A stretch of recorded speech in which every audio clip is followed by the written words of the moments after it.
So I'm dressed now as an officer in the Continental Army. I am a colonel. You can tell that from the epaulets you see on my shoulders here. The Continental Army, while initially they had kind of an unofficial ranking system, they eventually solidified a system where they had different color epaulets that would go on different shoulders. They would both distinguish non-commissioned officers, but also commissioned officers. You can tell also I'm an officer from a mid-Atlantic regiment because I have the blue faced with the red. So you would have known I was an officer from Virginia, Maryland, or New Jersey, or one of those other mid-Atlantic states. You'll also see on me a sash around my waist. These were also symbols of rank for officers. Sometimes worn around the waist, sometimes they would wear it around their chest, and they would have different color sashes as well throughout the Army. And there was also a little metal piece in a half moon shape called a gorget, and that was another old rank symbol that actually dates back to the times of the ancient knights when they would march into battle wearing their armor. There was a neck guard that they would wear as a symbol of rank.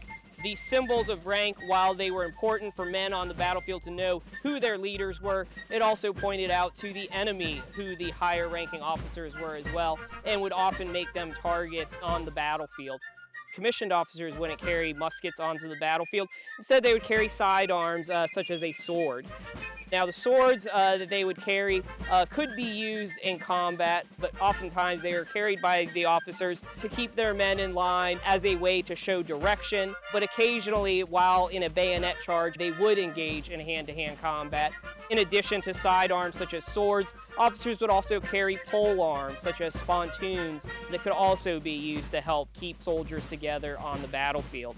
A battlefield could have been very chaotic, so it was important that officers were there in order to lead the men and let them know which direction to go in, when to fire, when to reload. When an officer was killed in combat, and would often result in soldiers retreating from the battlefield out of order because there was nobody there to keep them in order.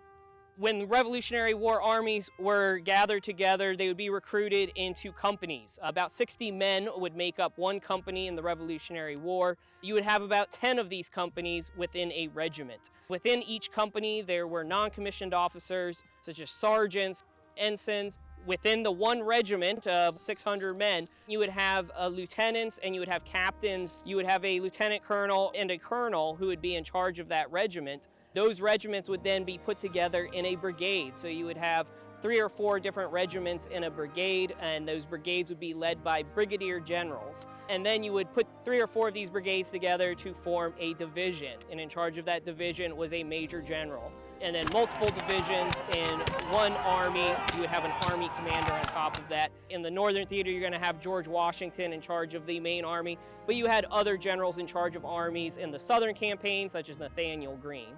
There are ideal numbers to be within companies and regiments and brigades. However, it was often very difficult to find enough people to join up, so those numbers often didn't reflect the reality. As campaigns went on through desertion, battle deaths, disease, these would often have much less people in them when it actually came to the reality on the ground of how many people were in these actual units.